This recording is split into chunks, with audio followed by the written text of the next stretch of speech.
Papo de criminalista.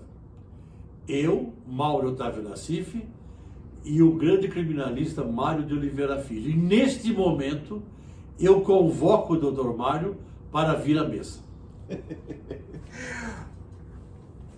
Eu e o professor Mauro Otávio Nassif, meu grande amigo. Bom, meus queridos papistas, está chegando o final do ano, mas as novidades no processo penal não param, né? Cada dia tem uma coisa nova. E o Mauro fez uma experiência incrível esta semana no Tribunal do Júri. Terceiro tribunal, Mauro? É da Santo Amaro. Santo Amaro. Bom, questão de interrogatório. Mauro, o que aconteceu?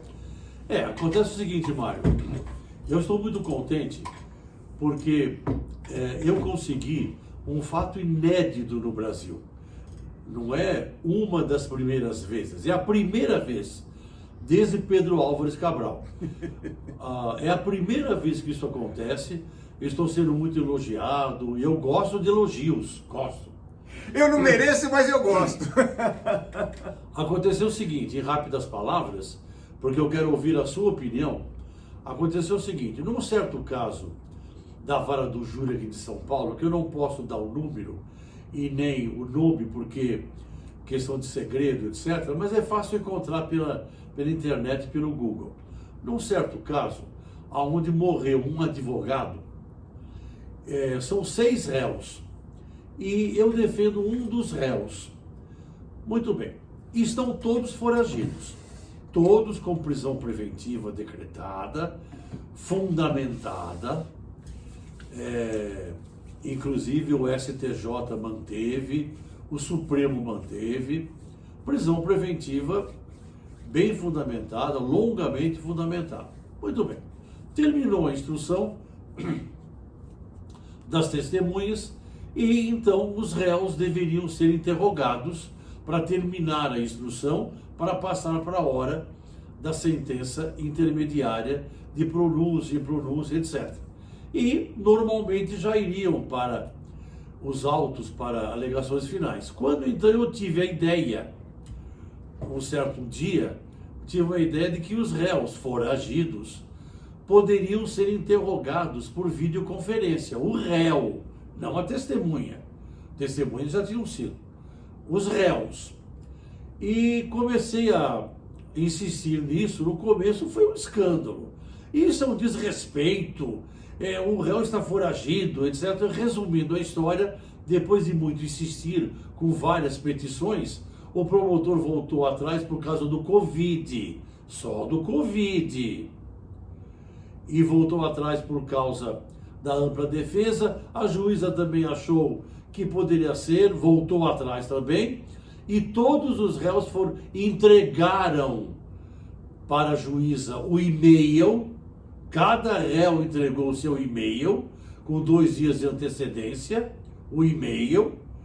E todos os réus foram interrogados por videoconferência pela primeira vez, não foi a segunda, pela primeira vez no Brasil, sob protestos de outros promotores que passaram na vara. O que é isso? O que está acontecendo? Então, nesse momento, eu quero ouvir o pai da criança, o homem que mais entende de interrogatório no Brasil, que é o Dr. Mário de Oliveira Filho, que vai falar sobre esse fato inédito que está causando protestos. Eu também gosto de elogio. Eu não mereço, mas eu gosto. Bom, o interrogatório do réu, ele tem uma longa história aí no nosso processo penal. Eu acho que eu fui um dos primeiros, em 1970 e alguma coisa, ali no finalzinho da década de 70, comecei a escrever contra o interrogatório como o último ato, aliás, o primeiro ato da instrução criminal.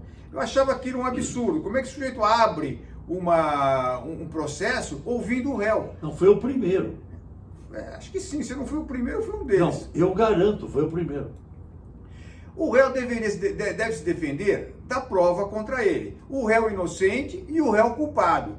Todo réu, qualquer réu, tem esse direito de defesa. Então, ele precisa saber do que ele se defende. Não é só daquela formalidade da denúncia, mas da prova que vai ser constituída no juízo, na instrução criminal. Por quê? Porque aqueles atos que a polícia pratica são atos investigatórios. Ele só tem valor depois que ele passar pelo crivo do contraditório.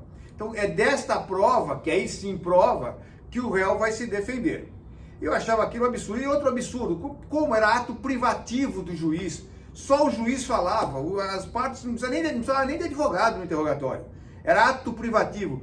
Pior também, o juiz deveria advertir o réu de que o silêncio seria interpretado em seu prejuízo. Uma inversão total de todas as coisas. Aquilo era um absurdo. Bom, é o código fascista que nós temos até hoje, aí, com artigos que são absurdos, né? Do juiz poder querer prender sem manifestação da acusação, sem pedido, prende de ofício, juiz que manda fazer prova para ele, porque ele quer esclarecimento, ele está em dúvida. Quando está em dúvida tem que absolver. Mas enfim, eu também, depois disso aí, depois que virou, que nós conseguimos passar como último ato o interrogatório do réu, a questão de responder para quem ele quiser. Agora o Supremo também já entendeu que é assim e tem que ser assim, e esses juízes aí do PPD que ficam contra o interrogatório seletivo, já acabou, já tem decisão do STF, do STJ, dizendo que pode fazer e tem que fazer. É assim, ele tem esse direito. E o Mauro conseguiu uma coisa incrível, que é fazer o interrogatório do réu foragido. Existe alguma vedação legal de que o réu foragido não pode ser interrogado? Ao contrário, o Código diz que a qualquer instante, comparecendo em juízo, ele deve ser interrogado, mesmo com o processo já em segunda instância. Ora, este comparecimento em juízo, em 1941, não tinha por videoconferência. Agora tem. E qual é o prejuízo para o processo? Ao contrário, eu vejo que enriquece o processo, porque tem a versão do acusado, que vai fazer sobre o crivo do contraditório, vai responder só as perguntas da defesa, vai responder as perguntas de todo mundo. Isso é um outro detalhe. Mas o importante é, ele veio a juízo, mesmo por via virtual, e presta o seu esclarecimento, se quiser. Eu entendo que foi muito bem. Mauro, foi muito bem sacado. Você me permite uma pergunta? Pois não. Você que é um expert na matéria, esse fato que nós estamos debatendo não seria um desrespeito do réu para com a justiça? Eu não entendo por que seria um desrespeito. Ele tem o direito de se defender. E há essa possibilidade de fazer essa autodefesa que é garantida pela Constituição e pelo Código de Processo Penal, a autodefesa de viva voz. Ora, se existe esta possibilidade pelos meios modernos da tecnologia, por que impedir o réu de falar? Porque ele está foragido, vou decretar a revelia. Isto é uma invasão, né? Importação do cível para o criminal. Qual é a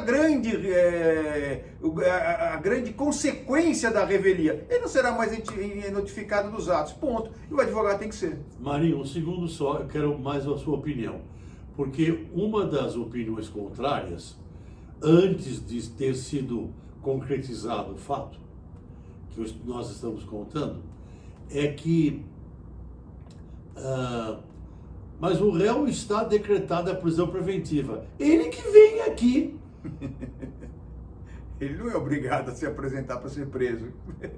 Mauro, é que o nosso código é muito antigo. O nosso código é um pouquinho depois, daquela época das caravelas, que eles olhavam o mar e achavam que a terra era plana. E que chegava no final do mundo, caía o navio e os bichos, os monstros iriam engolir o navio, as caravelas com os seus tripulantes. Mas isso, que a terra era plana, lá em 1500, isso acabou. Depois eles perceberam que a Terra era redonda, aquela coisa toda, né? E houve essa evolução tecnológica. Não tem mais caravela, hoje nós temos navios maravilhosos. Agora, e eu Mário, tem aí a internet. Mário, é o seguinte, como esse programa nosso, ele não é dica. Não, dica não. Dica vocês pegam em outro lugar. Aqui é orientação como técnica. Como é uma orientação técnica para os colegas, eu quero fazer uma pergunta para você. Sim. Nesse caso inédito que eu estou contando para você, Foi até de noite, acabou a audiência. Súmula na CIF agora. Emenda na CIF do interrogatório. Acabou a audiência à noite. Horas e horas os réus sendo interrogados. Eu pergunto para você uma coisa. Eles entregaram um e-mail. Todo mundo quer prender os réus nesse caso, que é um caso importante. Sim, é o direito, a polícia tem que fazer isso mesmo. Eu pergunto para você, não há um certo perigo das autoridades ficarem sabendo desse e-mail, de onde vem? Pela tecnologia de hoje, eu acredito que sim, posso sim. Aí é um problema deles, né? Não tem nada com isso. Papo de Criminalista, a gente volta. Um grande abraço. Aí ficou ótimo.